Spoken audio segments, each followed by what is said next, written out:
السلام علیکم ورحمۃ اللہ وبرکاتہ۔ میں ہوں سید عبدالوہاب شیرازی اور آج کی ویڈیو میں ہم بات کریں گے اس حوالے سے کہ یہ بھی بہت بڑا ایک مسئلہ ہے اور لوگ شکایت کرتے رہتے ہیں کہ جی ہم نے بہت علاج کروایا لیکن ہمارا مسئلہ حل نہیں ہو رہا۔ ٹھیک ہے، ایک یہ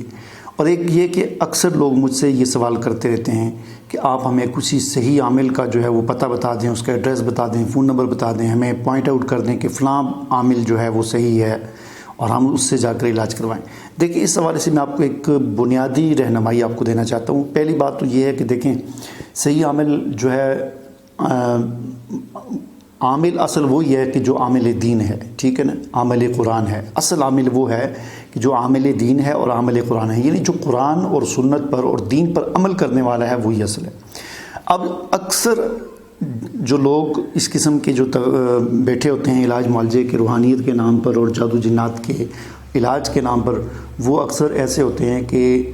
ان کا دین سے، ان کی عملی زندگی کا دین سے کوئی تعلق نہیں ہوتا۔ ٹھیک ہے، تو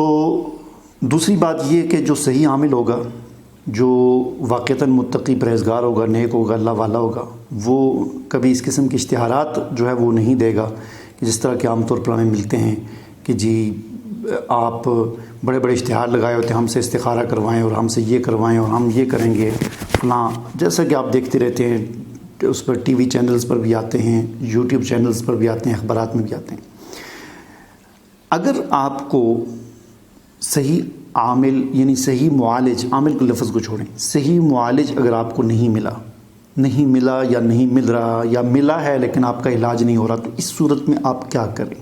یہ ایک بہترین جو ہے وہ یعنی کہ بڑا اہم نقطہ ہے، بڑا اہم پوائنٹ ہے جو اکثر لوگ پوچھتے بھی رہتے ہیں اور اس کی تلاش میں ہوتے ہیں کہ اس کا کیا حل ہے۔ یا تو آپ کو صحیح معالج نہیں مل رہا یا معالج تو ملا ہے لیکن آپ کا علاج نہیں ہو رہا، تو اس صورت میں آپ کیا کریں؟ دیکھیں، اس صورت میں ہمیں ہمارے دین میں، ہمارے اسلام میں اس کی بہترین ہمیں ایک رہنمائی ملتی ہے۔ بخاری شریف آپ جانتے ہیں کہ قرآن پاک کے بعد سب سے بڑا مقام امت مسلمہ کے ہاں بخاری شریف کا ہے، یعنی قرآن پاک کے بعد سب سے صحیح کتاب بخاری شریف کو مانا جاتا ہے۔ بخاری شریف کی حدیث ہے اور مسلم شریف میں بھی حدیث ہے کہ حضور نبی کریم صلی اللہ علیہ وسلم کے پاس ایک عورت آئی اور اس عورت نے آ کر آپ سے شکایت کی کہ مجھے آسیب ہے، یعنی میرے ساتھ کوئی جن وغیرہ لگا ہوا ہے، کوئی چیز کوئی لگی ہوئی ہے جو مجھے تنگ کرتی ہے، اس کے دورے مجھے پڑتے ہیں اور جب دورہ پڑتا ہے تو میں گر جاتی ہوں اور میرا جو ہے، ظاہر بات ہے جب آدمی کسی کو دورہ پڑے تو اس کو تو پھر اپنی ہوش نہیں رہتی، اور پھر خواتین کا تو ظاہر معاملہ ایسا ہوتا ہے، پردے کا بڑا معاملہ ہوتا ہے۔ تو اس عورت نے آ کر شکایت کی کہ یا رسول اللہ صلی اللہ علیہ وسلم، میرے ساتھ یہ معاملہ ہو جاتا ہے تو آپ میرے لیے دعا فرمائیں۔ یہ نہیں کہا کہ میرا جو ہے علاج کر دیں یا میرا جن نکال دیں یا کیا فرمایا کہ آپ میرے لیے اللہ سے دعا فرمائیں۔ حضور نبی کریم صلی اللہ علیہ وسلم نے اس عورت سے فرمایا کہ اگر تم اس تکلیف پر صبر کرو تو اس صبر کا بدلہ جنت ہے، تمہیں جنت ملے گی۔ یہ جو جس تکلیف سے تم گزر رہی ہو کہ تم پر آسیب کے اثرات ہیں، تمہیں جنات کے اثرات ہیں یا جو بھی اس قسم کے جو تمہارے ساتھ مسائل ہیں، ان مسائل پر اگر تم صبر کرو تو اس کے بدلے میں تمہیں جنت ملے گی۔ اس عورت نے کہا کہ یا رسول اللہ صلی اللہ علیہ وسلم، ٹھیک ہے، مجھے جنت چاہیے، میں صبر کرتی ہوں، لیکن میری آپ سے ایک درخواست ہے کہ میں عورت ذات ہوں اور جب مجھ پر دورہ پڑتا ہے تو ظاہر ہے دورے میں پھر بعض اوقات آدمی گرتا ہے، ایسے ہاتھ پاؤں مارتا ہے، تو میں عورت ذات ہوں، ستر میرا ننگا ہو جاتا ہے، تو اس سے مجھے ظاہر ہے اس کے لیے آپ دعا فرما لیں کہ میرا ستر نہ ننگا ہو۔ حضور صلی اللہ علیہ وسلم نے اس کے لیے پھر دعا فرمائی کہ اس کا ستر ننگا نہ ہو اور وہ عورت چلے گی۔ تو حضرت عبداللہ بن عباس رضی اللہ تعالیٰ عنہ، یہ جو روایت ہے اس کے جو راوی ہیں عطا بن ابی رباح، وہ فرماتے ہیں کہ مجھے عبداللہ بن عباس رضی اللہ تعالیٰ عنہ نے فرمایا کہ میں تمہیں جنتی عورت نہ دکھاؤں، یعنی ایسی عورت کو جو دنیا میں چلتی پھرتی ہے لیکن ہے جنتی، کیونکہ اس کو حضور صلی اللہ علیہ وسلم نے جنت کی بشارت دی ہے۔ تو میں نے کہا کہ مجھے بتائیں، تو اس نے کہا کہ وہ جو کالی عورت ہے، یہ جنتی عورت، اس کا پھر سارا واقعہ سنایا کہ اس کے ساتھ ایسا ہوا تھا، اور اس نے کہا تھا کہ میں صبر کروں گی اور صبر کے بدلے میں جنت میں جانا پسند کروں گی. ٹھیک ہے. تو اس واقعے سے ہمیں بہت سارے سبق ملتے ہیں. سب سے پہلا سبق ہمیں یہ ملتا ہے کہ دیکھیں،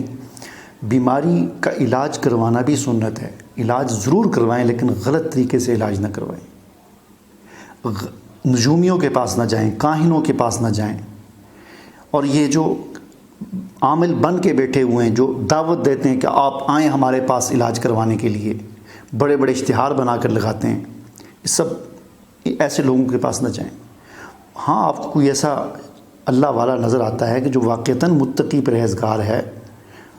اور وہ ان کاموں میں، ان چکروں میں نہیں پڑتا، اس کے پاس آپ چلے جائیں، اس سے دم کروا لیں، اس سے رہنمائی لے لیں کہ دین اور شریعت ایسی صورت میں ہمارے لیے کیا رہنمائی کرتا ہے، اور پھر اس رہنمائی کے مطابق آپ اپنی زندگی گزاریں. لیکن اگر آپ اپنے صبح شام کے مسنون اذکار کر رہے ہیں یا کر رہی ہیں اور قرآن پاک کی تلاوت کر رہے ہیں، اس کے باوجود آپ کے مسائل ختم نہیں ہو رہے، تو پھر آپ اس حدیث کو اپنے ذہن میں لا کر جنت کے وارث بن جائیں کہ میں اس پر صبر کرتا ہوں یا میں اس پر صبر کرتی ہوں، اس تکلیف پر، چاہے یہ آسیب ہے، جنات ہیں، جادو ہے، جو بھی مسئلہ ہے، میں اس پر صبر کرتا ہوں یا کرتی ہوں، اور اس کے بدلے میں مجھے حضور صلی اللہ علیہ وسلم کی بشارت کے مطابق مجھے جنت چاہیے. تو یہ پھر ایسا انسان یقین مانے، ہم اس پر،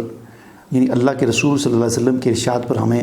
ایسا یقین ہے کہ ہم اس پر قسم اٹھا سکتے ہیں کہ یہ انسان اس دنیا میں چلتا پھرتا جنتی ہے، یہ عورت اس دنیا میں چلتی پھرتی جنتی ہے. تو صبر بھی ایک علاج ہے. کیا دنیاوی جو امراض ہیں، جسمانی جو امراض ہیں، ان میں ایسا نہیں ہوتا؟ کئی بیماریاں ایسی نہیں ہوتی کہ ایک دفعہ لگ جائے تو ساری زندگی جان نہیں چھوڑتی، بس ہم دوائی کھاتے رہتے ہیں. دیکھیں، شوگر کسی کی ٹھیک ہوئی ہے؟ میں نے تو نہیں دیکھا کہ آج تک کسی کو شوگر ہوئی ہو تو وہ ٹھیک ہوئی ہو. اور کتنی اس طرح کی بیماریاں، بلڈ پریشر ہو جاتا ہے، ہائی کا مسئلہ کسی کو، تو ٹھیک نہیں ہوتا. بے شمار ایسی بیماریاں ہیں، ان کے ساتھ پھر ہم زندگی گزارتے ہیں، دوائی اپنی نہیں چھوڑتے. بالکل ایسے ہی جادو جنات کے جو مسائل ہیں، ان مسائل کا اگر کوئی شخص یا کوئی عورت شکار ہے، وہ اپنی دوائی جو ہے صبح شام کی جو مسنون اذکار ہیں وہ ضرور استعمال کریں. میں تعویذوں کی بات نہیں کر رہا کہ یہ جو تعویذ بنا کے دیتے ہیں ڈبے، اور پتہ نہیں ان کے اندر کیا لکھا ہوتا ہے، سمجھ ہی نہیں آتی کیا لکھا ہوتا ہے، تو میں ان کی بات نہیں کر رہا. میں پڑھنے کی بات کر رہا ہوں کہ جو قرآن کی آیات ہیں اور رسول اللہ صلی اللہ علیہ وسلم کی بتائی ہوئی جو دعائیں ہیں، جنہیں ہم اذکار، مسنون اذکار کے نام سے جانتے ہیں، ان کو صبح شام پڑھیں. یہ آپ کی دوائی ہے، اور اس کے ساتھ صبر کریں، اس کے بدلے میں آپ کو جنت ملے گی. مجھے امید ہے کہ جو بات میں آپ کو سمجھانا چاہتا تھا وہ آپ کو سمجھ آ گئی ہوگی. اجازت دیجیے، اللہ حافظ. اگر آپ نے چینل سبسکرائب نہیں کیا تو ویڈیو کا بقیہ حصہ دیکھنے سے پہلے چینل سبسکرائب کر لیں اور بیل کا آئیکن دبا کر نوٹیفیکیشن بھی آن کر لیں.